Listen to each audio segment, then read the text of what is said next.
El 24 de diciembre de 1824, el presidente Guadalupe Victoria cerró las sesiones del Congreso Constituyente. En su discurso declaró que esa soberanía había fijado irrevocablemente el honor y los destinos de la patria.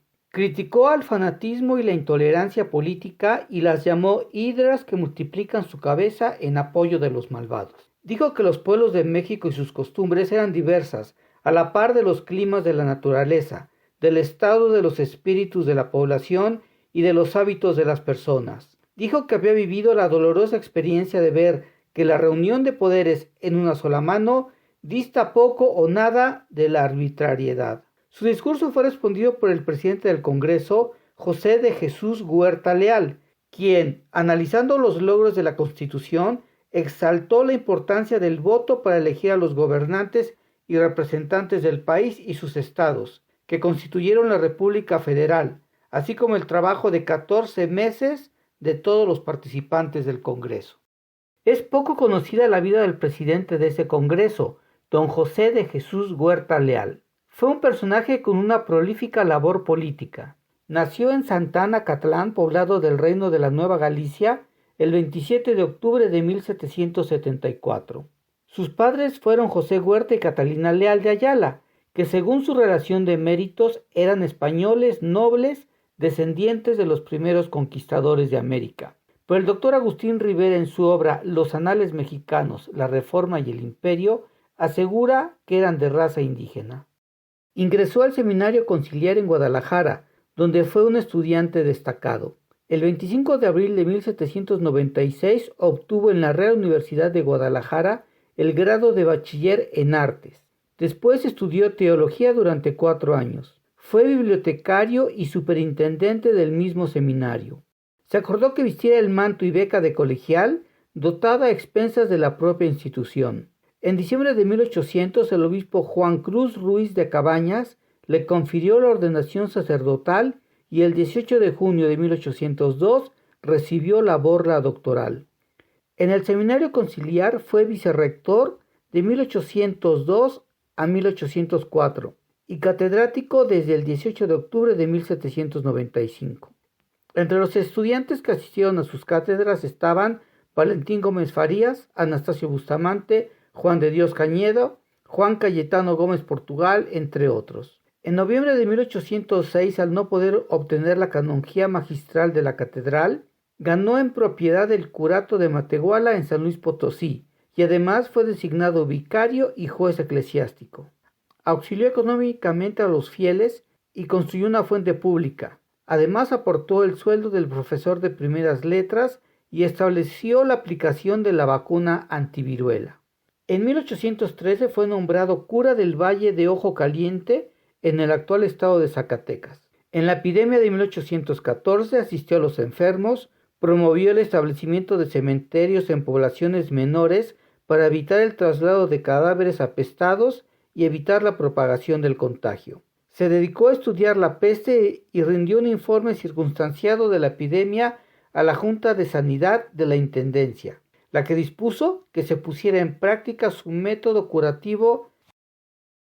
En 1819 fue designado cura propietario de Atotonilco el Alto, cargo que desempeñó por el resto de sus días. Fue contrario al movimiento de la independencia, pero poco tiempo antes de la consumación de la misma se convirtió en un ferviente insurgente debido al asesinato de su hermano Francisco, e incriminó al intendente general José de la Cruz, en contra del cual publicó en 1821 sus reflexiones dirigidas a los eclesiásticos de su jurisdicción para disipar el temor que podía causar la reunión de las tropas de José de la Cruz en el pueblo de Jalostotitlán.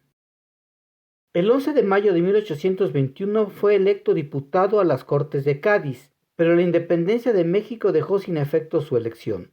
Entonces fue elegido miembro de la Junta Provincial de Guadalajara, que se encargó de transformar la Intendencia de Guadalajara en el Estado Libre de Jalisco.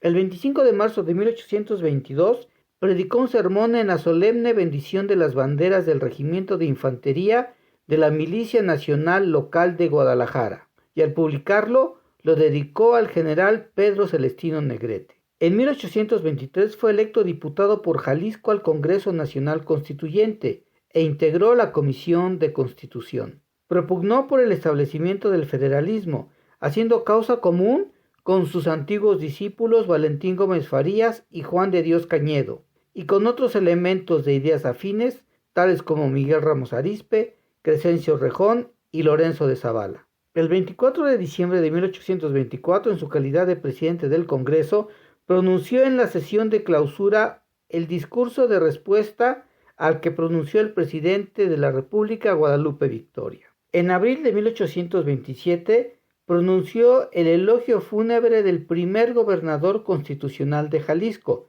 Prisciliano Sánchez, en el solemne funeral que organizó la logia masónica yorquina en la iglesia de Santo Domingo de Guadalajara. Nuevamente fue electo diputado federal por Jalisco en los periodos 27-28 y 33-34.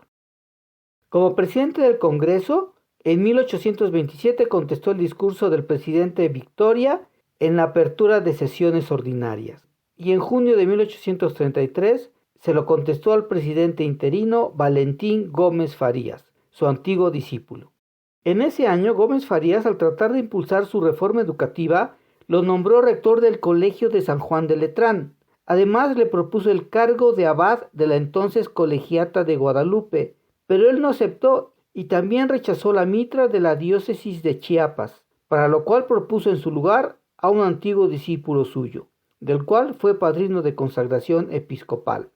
El 16 de septiembre del mismo año pronunció el discurso oficial del aniversario de la independencia en la Alameda Central de la capital del país. Entre los eclesiásticos que aceptaron las leyes de reforma estuvo José de Jesús Huerta Leal. Sus últimos días los vivió en el barrio del Hospicio Cabañas en Guadalajara. Murió el 6 de noviembre de 1859 en su pueblo natal de Santa Ana, Acatlán, y fue inhumado en el cementerio de Los Ángeles en Guadalajara.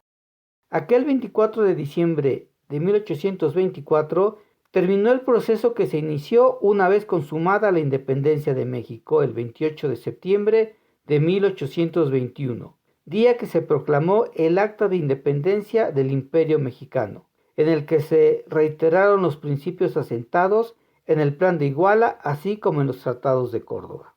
El 10 de noviembre de ese mismo año se convocó al Congreso Constituyente, que se reunió por primera vez el 24 de febrero de 1822, para elaborar una constitución, pero el emperador Iturbide disolvió el Congreso y detuvo a 17 diputados en el mes de octubre. En diciembre, Antonio López de Santana y Guadalupe Victoria se levantaron en armas para exigir la restitución del Congreso y desconocer a Iturbide, y el 1 de febrero de 1823, un nuevo levantamiento militar conocido como el Plan de Casamata expresó los deseos de autonomía regional y la exigencia de un nuevo Congreso Constituyente. Iturbide tuvo que abdicar y convocar a un nuevo Congreso. Ante la amenaza de que se desintegrara la joven nación, porque varias provincias se declararon estados libres y soberanos, se integró un nuevo Congreso en noviembre de 1823, en el que se formaron dos bloques, uno federalista encabezado por Miguel Ramos Arizpe y Valentín Gómez Farías, y otro de tendencia centralista dirigido por Servando Teresa de Mier y Carlos María de Bustamante. Dicho Congreso promulgó el Acta Constitutiva de la Federación Mexicana, la cual reconoció a las entidades como estados soberanos. La Constitución de 1824 fue el triunfo del ideal insurgente de constituir una república. Fue la derrota de los monarquistas y se reafirmó la independencia y el principio de soberanía popular. Definió el territorio de México, la forma de gobierno, como una república representativa, popular y federal. Estableció la división de los poderes en ejecutivo, legislativo y judicial, formándose el legislativo por una Cámara de Senadores y una de Diputados. Especificó cómo se elegirían los representantes populares y las facultades que tendrían, entre ellas la de sostener la independencia nacional, conservar la unión federal de los estados, promover la ilustración, garantizar la libertad de imprenta, fijar los impuestos y aprobar los tratados de paz y amistad, entre otras. Definió las facultades del presidente, entre ellas la de ejecutar las leyes y decretos para conservar la integridad de la Federación, disponer de las Fuerzas Armadas terrestres y marítimas, declarar la guerra, nombrar a los jueces entre una terna propuesta por la Suprema Corte de Justicia y cuidar que esta Suprema Corte, los tribunales y juzgados administraran correctamente la justicia. Estableció que la Suprema Corte estaría formada por 11 ministros que serían elegidos en votaciones abiertas en cada uno de los estados el mismo día en que se eligieran las legislaturas locales. En cada estado se elegirían 11 ministros, cuya lista se remitiría al Congreso Federal.